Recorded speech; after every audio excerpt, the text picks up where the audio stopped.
Issue of the day में welcome back. हम बात कर रहे थे ब्रेक से पहले बलूचिस्तान के मसाइल की, उनके हल की और बिलखुसूस मिसिंग पर्सनस के हवाले से, और मिसिंग पर्सनस के हवाले से मजीद हम कंटिन्यू भी करेंगे। इस वक्त हमें ज्वाइन किया है डॉक्टर जहांगीर जमाल दीनी साहब ने। आप मरकजी रहनुमा हैं BNP मैंगल से। जी डॉक्टर साहब, अस्सलाम वालेकुम। वालेकुम सलाम जी। डॉक्टर साहब बहुत शुक्रिया इशू ऑफ द डे में बात करने के लिए। डॉक्टर साहब सबसे पहले तो बड़ी दयानतदारी से ये फरमाइएगा कि सुप्रीम कोर्ट के इकदामात को आप किस नज़र से देखते हैं बलूचिस्तान के मसाइल के हल के हवाले से? शुक्रिया मोहतरम। सुप्रीम कोर्ट यकीन बुरा तो नहीं है। सुप्रीम कोर्ट के जितने जो है ना जी उसके जो है ना जो बातें वो कर रहे हैं उन्हें जो है ना आपको खराब तो हम नहीं कह सकते, यकीनन वो हौसला अफजा है। ठीक है, लेकिन इसमें जो निहायत अहम चीज है जी वो ये है कि उस पर अमल कौन करे। अब सिर्फ यहाँ पे जो है जो भी आर्डर दो किया करते हैं उस पर अमल करने वाला कोई नहीं है। इंतजामिया अमल ही नहीं करता। सरकार ने मुखासमत मोड़ ली है सुप्रीम कोर्ट से। बलूचिस्तान के मिसिंग पर्सन और जितने लोग इस वक्त टारगेट हो रहे हैं उनकी रिकवरी करना बड़ा मुश्किल है। और यहाँ तक कि जिस दिन जो है ना सुप्रीम कोर्ट कोई आर्डर कर लेते हैं उसी दिन 2 लाशें मिलती हैं। तो जो सुप्रीम कोर्ट जो है ना इस पे अमल ही नहीं करता, तो ये आप ये समझिए कि सुप्रीम कोर्ट के अहकाम जो है ना तो उनकी कोई अहमियत ही नहीं रहती। हम तो कहते हैं कि आखिरी उम्मीद है कि सुप्रीम कोर्ट है, वरना हमें कोई तवक्कुआत है नहीं। न फेडरल गवर्नमेंट से है, न एस्टेब्लिशमेंट से है, न बलूचिस्तान गवर्नमेंट नाम की कोई चीज यहाँ पे है नहीं। ठीक है, यहाँ पे तो मुकम्मल तौर पे जो है ना लालचनेस है, कत्ल वारत गरी है। आपको पता चला होगा कि 3 दिन पहले भी मेरे एक कजन को, फर्स्ट कजन को शहीद किया गया खुजलान में। बिल्कुल बिल्कुल। तो ये चीजें इस तरह की हैं जो निहायत ही जो है ना एक कलील मुद्दत में इस मुल्क को, सूबे को तबाही के आखिरी दहाने पर पहुंचा चुके हैं, जिसका इलाज मेरे ख्याल में मुझे मुस्तकबिल करीब में दिखता नहीं है। अच्छा डॉक्टर साहब ये भी फरमाइएगा कि BNP मैंगल की जानिब से सुप्रीम कोर्ट में पार्टी बनने की इस्तदा भी की गई थी, तो उस हवाले से आपने यकीनन हमने इस्तदा इसलिए की थी कि हम स्टेक होल्डर हैं। इस वक्त कम से कम 25 से 26 आदमी हमारे जो है मारे जा चुके हैं और कम से कम 27 आदमी हमारे जो है ना इस वक्त मिसिंग है, जिनका ताहाल 3 साल से जो है ना कोई अता पता है नहीं कि वैसे वो जिंदा है या उनको शहीद किया गया है। ऐसे हालात में जो है ना यकीनन हमने कहा कि भी हम भी स्टेक होल्डर हैं, तो हमें जो है मुकदमात में बाकायदगी से हिस्सेदार बनना चाहिए। तो सदर अख्तर मैंगल खुद इसमें बाकायदा जो है ना हिस्सेदार बन चुके हैं और हम भी इसमें अपनी केस रजिस्टर कर चुके हैं। चंद बातें हमने भी पेश की हैं, लेकिन अमल दरामद जो है ना मेरे ख्याल में होना मुश्किल है। अच्छा डॉक्टर साहब, सुप्रीम कोर्ट बार की जानिब से ऑल पार्टीज कॉन्फ्रेंस भी बुलाई जा रही है इधर कोयटा में, तो आप हिस्सा बनेंगे उसका? जी इन्होंने सुप्रीम कोर्ट बार वालों की तो मैं कदर करता हूँ। इन्होंने जो है ना पिछली बार इस्लामाबाद में भी प्रोग्राम बनाया था, लेकिन उसमें जो है शायद हमारी शिरकत मुमकिन न हो सकी, शायद ट्रांसपोर्टेशन की वजह से, क्योंकि एक ही जहाज एक ही होता है, वो उसे जो है कैंसिल कर दिया गया या कैंसिल हो चुका। बहरहाल जो भी है हम तो उसे नहीं कहते स्टेट ने किया हो, लेकिन लगता यही था।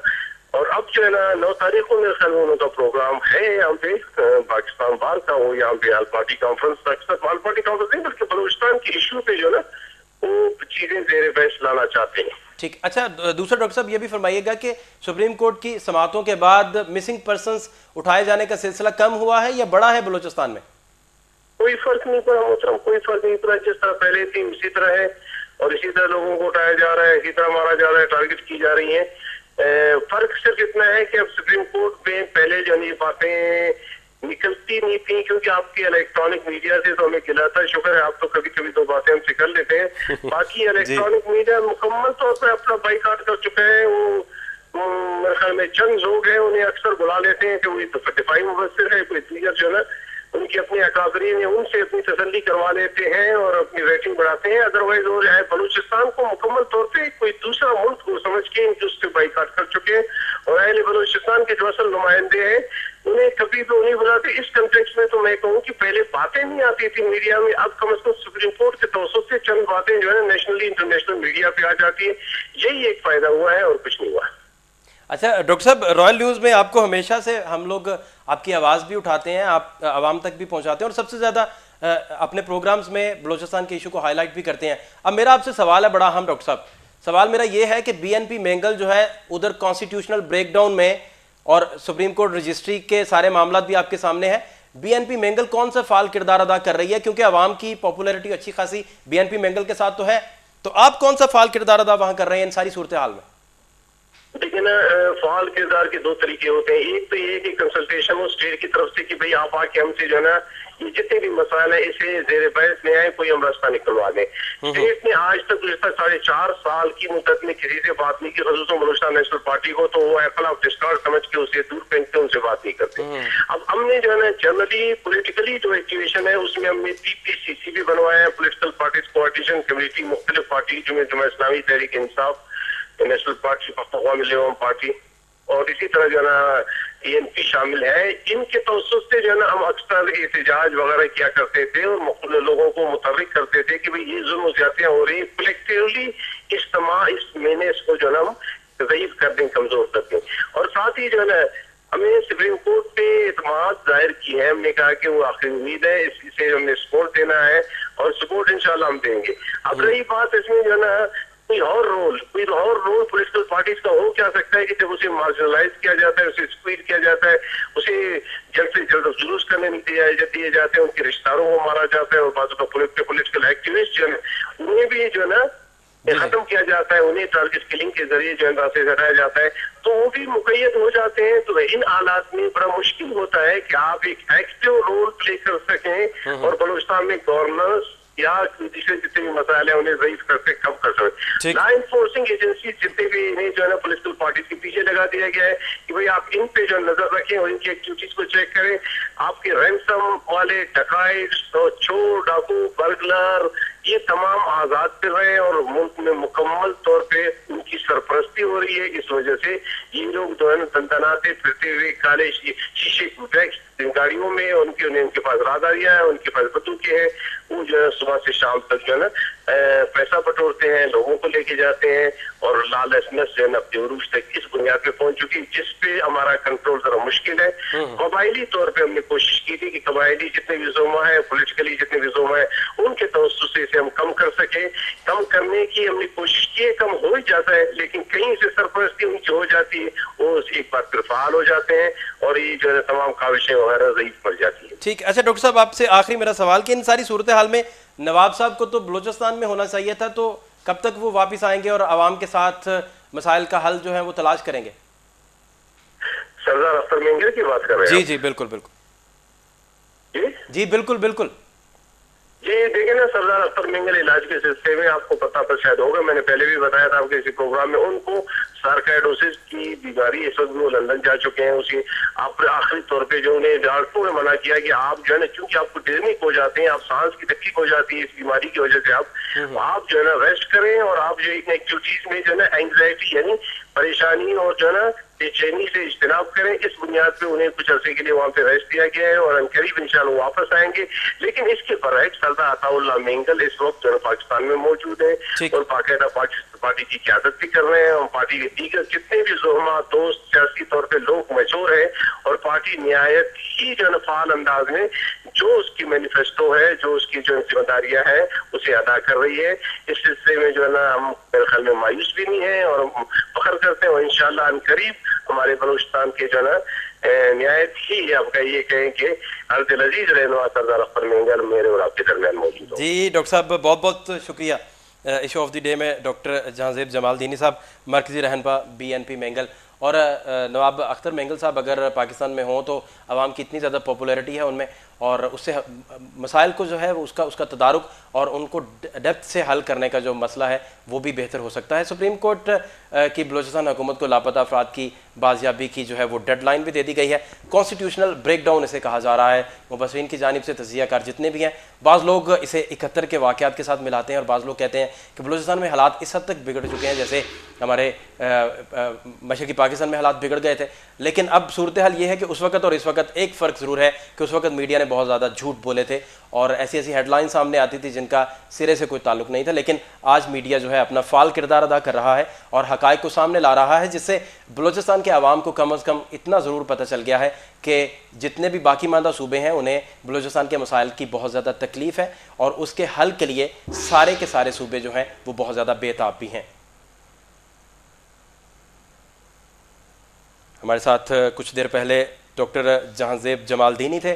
उनका ये कहना था कि हालात वैसे के वैसे हैं। सुप्रीम कोर्ट की समातों के बाद भी मिसिंग पर्सनस के उठाए जाने का जो सिलसिला है वो बदस्तूर जारी है, जिसकी वजह से वहाँ की आवाम में और वहाँ के नौजवानों में, लोगों में गम गुस्से की शदीद एक लहर पाई जाती है। साथ उनका ये कहना था कि इस दफ़ा जो सुप्रीम कोर्ट बार की जानिब से कोयटा में कॉन्फ्रेंस हो रही है, ऑल पार्टीज कॉन्फ्रेंस हो रही है, वो उसका हिस्सा ज़रूर बनेंगे। इससे पहले इस्लामाबाद में होने वाली कॉन्फ्रेंस में BNP मेंगल में से किसी ने भी शमूलियत इख्तियार नहीं की थी, और ये बड़ी खुशाइन बात है कि ये लोग भी उस ऑल पार्टीज कॉन्फ्रेंस का हिस्सा बनेंगे, और आने वाले इलेक्शंस में अगर ये लोग इलेक्शन में दोबारा शमूलियत इख्तियार करें तो बलूचिस्तान जो है वो कौमी धारे में उसी तरीके से शामिल हो जाएगा। बहुत सारे लोग ये भी कहते हैं कि जो अताउल्लाह मेंगल साहब हैं उन्हें वज़ीर-ए-आज़म लगा दिया जाएगा अबूरी सेटअप का, लेकिन ये गैर मुसद्दका इतलात हैं, इसमें अभी तक कोई तस्दीक नहीं आई, लेकिन ये ज़रूर तय है कि बलूचिस्तान या छोटे किसी भी सूबे से वज़ीर-ए-आज़म का इनेकाद होगा।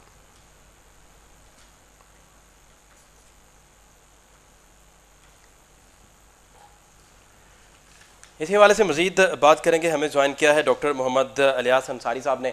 डॉक्टर साहब अस्सलाम वालेकुम। वालेकुम अस्सलाम। डॉक्टर साहब बहुत शुक्रिया इशू ऑफ द डे में बात करने के लिए। डॉक्टर साहब, हम बलूचिस्तान के मसाइल पर बात आज कर रहे थे और मिसिंग पर्सनस के हवाले से बात कर रहे थे। सबसे पहले तो आपका तज़किया मैं इस बात पे लेना चाहूँगा कि सुप्रीम कोर्ट कोयटा रजिस्ट्री की जानिब से जो इक़दाम बलूचिस्तान की और उनकी आवाम के लिए उठाए जा रहे हैं, आप इसे किस नज़र से देखते हैं? ये बहुत अरसे से निगलेक्टेड मसला चला आ रहा है। 9/11 के बाद से दुनिया भर में ह्यूमन राइट्स की जो शदीद वायलेशंस हुई हैं और दुनिया भर में हुई हैं, उसके असरात ऑफकोर्स पाकिस्तान पे बहुत ज्यादा मुरतब हुए हैं, क्योंकि CIA का टारगेट जो है वो पाकिस्तान रहा है। ठीक है। और उसके नतीजे में जो है वो ह्यूमन राइट्स की वायलेशंस खासी होती रही हैं। गवर्नमेंट की तरफ से नजरअंदाज किया जाना, इदारों का सही तरह से काम न करना। तो इस एतबार से इन हालात में जबकि मामला बहुत खतरनाक हद को छू चुका था, उस पे सुप्रीम कोर्ट की जानिब से ये बिल्कुल बर वक्त इक़दाम था, ताकि अगर जो इदारे उसमें मुलविस नहीं है और उनका नाम अगर लिया जा रहा है तो कम अज कम उन्हें अपनी पोजीशन क्लियर करने का मौका मिले।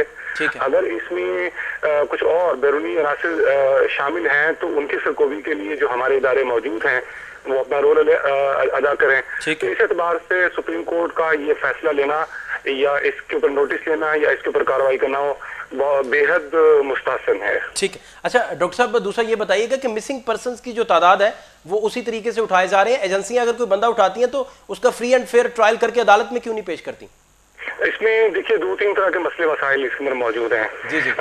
जो वॉर ऑन टेरर है, इसकी मखसूस जो पेचीदगियां हैं उसकी वजह से हमें कुछ नई कानून साजी की मेरा ख्याल जरूरत है, जो हमारी पार्लियामेंट को करने की जरूरत है, और जिसपे फौज भी बजा तौर पे जो है वो कह चुकी है कि नए कवानीन जो है वो इसके लिए रिक्वायर्ड है ताकि जो है ये चीजें हम कर सकें।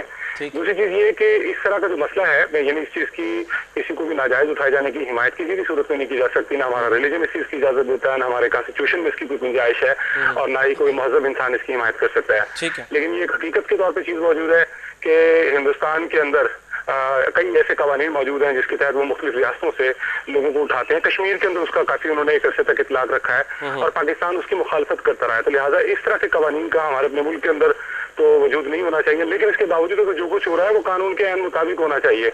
और कानून के दायरे में रहते हुए अगर किसी शख्स के ऊपर यह शक है तो यकीनन उसको उठाया जाना चाहिए। जो मुल्क की सलामती के खिलाफ काम कर रहा है और जो मुल्क की यकजहती के खिलाफ काम कर रहा है, उसे किसी सूरत में नजरअंदाज नहीं किया जा सकता। लेकिन अगर इस तरह से कोई अगर मैकेनिज्म नहीं होगा और हम बिला वजह लोगों को इस तरीके से उठाएंगे तो उससे मुल्क की यकजहती को शदीद नुकसान पहुंचेगा, और ये चीज हम 1971 में देख चुके हैं पहले। ठीक। अच्छा डॉक्टर साहब, आपने देखा इस सारे मामलात में बलूचिस्तान के मसाइल जो है वो बिगड़ते जा रहे हैं, लेकिन विफाक मुसलसल खामोश है।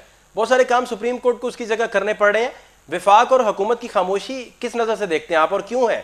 बुनियादी तौर पे अगर आप पूरे सिस्टम पे गौर करें तो बदउनवानी, नाकिस तर्ज हुक्मरानी, इसने पूरे मुल्क को ऐसे ही मसाइल से दुचार किया। कराची उसकी एक बहुत बड़ी मिसाल है। कराची में जिस तरीके से ह्यूमन राइट्स की वायलेशन होती है, जिस तरह से वहाँ पे मुख्तलिफ एथनिक ग्रुप्स को असले से लैस कर दिया गया है, उसमें एक बैनुल अक़वामी एजेंडा भी मौजूद है। और जहाँ तक ताल्लुक है बलूचिस्तान के मामले की जेहत सिर्फ और सिर्फ लोकल नहीं है, इसे हमें ग्रेटर गेम के तनाजुर में देखने की जरूरत है। अगर हम उससे आइसोलेट करके इस चीज को देखेंगे तो शायद हमें बात बिल्कुल समझ में नहीं आएगी। बलूचिस्तान वसाइल के एतबार से मालामाल खित्ता है पाकिस्तान का। पूरे मुल्क का 43% जो रकबा है वो बलूचिस्तान जो है 43% बनता है पाकिस्तान का रकबे के लिहाज से। ठीक है। इस तरह से वहाँ पे तांबे के, सोने के और जो दीगर नेचुरल रिसोर्सेज के ज़खायर हैं, ठीक है, उन जखायर पे जो बैनुल-अक़वामी जो कंपनियां, कसीरुल-अक़वामी कंपनियां, मल्टीनेशनल कंपनियां जिनके अपने अपने मफादात हैं और वो अपने मफादात की खातिर दुनिया के अंदर खाना जंगी छेड़ने और इस तरह के मसाइल पैदा करने से कभी बाज नहीं आती। शेल कंपनी का किरदार हम नाइजीरिया में देख सकते हैं, सीरियलोन में हीरो के बिजनेस के हवाले से हमें फ्रांस का किरदार और उसकी कंपनियों का किरदार नजर आता है।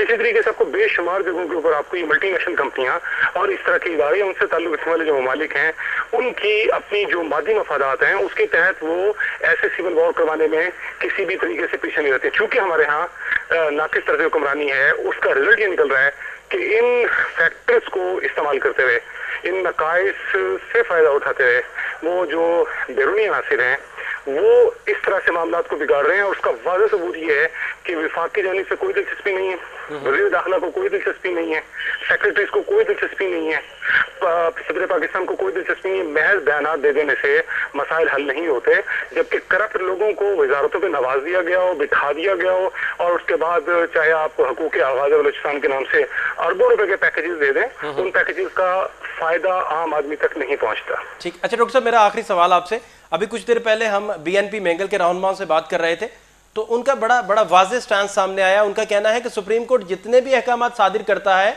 उसको एग्जीक्यूशन ही नहीं मिलती, तो फायदा उन सारे कामों का, तो वहां कॉन्स्टिट्यूशनल ब्रेकडाउन की बातें सरेआम हो रही हैं। आप इत्तेफाक करेंगे इन बातों से?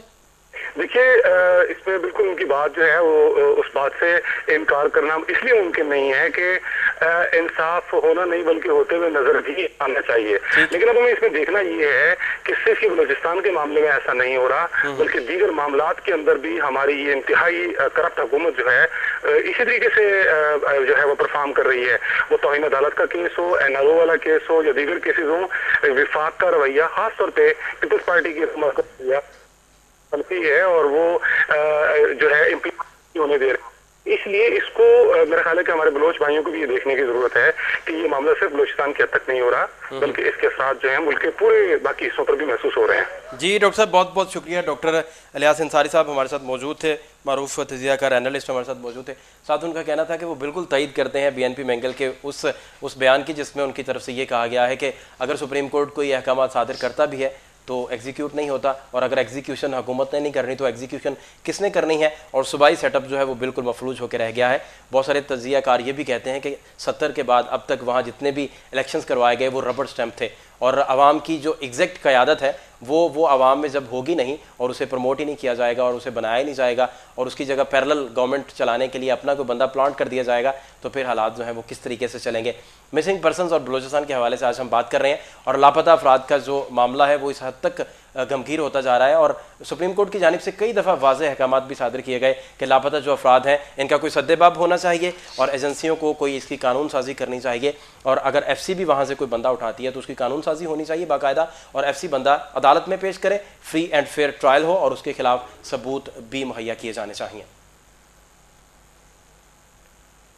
पाकिस्तान में भी लापता अफराद का सुराग लगाना, इनकी बाजियाबी में मुमकिन किरदार और इनके ख़ानदानों को मदद फराहम करने के लिए अक़वाम मुत्तहिदा के कमीशन बराए इंसानी हकूक़ जो है वो एक वफ़द की सूरत में 10 सितंबर तक इस्लामाबाद पहुँचेगा, और इस वफ़द के अरकान अपने 10 रोज़ा क़याम के दौरान बलूचिस्तान समेत मुल्क के बाज़ दूसरे सूबों का दौरा भी करेंगे। पाकिस्तान में लापता अफराद का सुराग लगाने, इनकी बाजियाबी और मुमकिन किरदार और इनके ख़ानदानों को मदद फ्राहम करने के लिए अक़वाम मुत्तहिदा के कमीशन बराए इंसानी हकूक़ का एक वफ़द जो है वो 10 सितंबर तक इस्लामाबाद पहुँचेगा।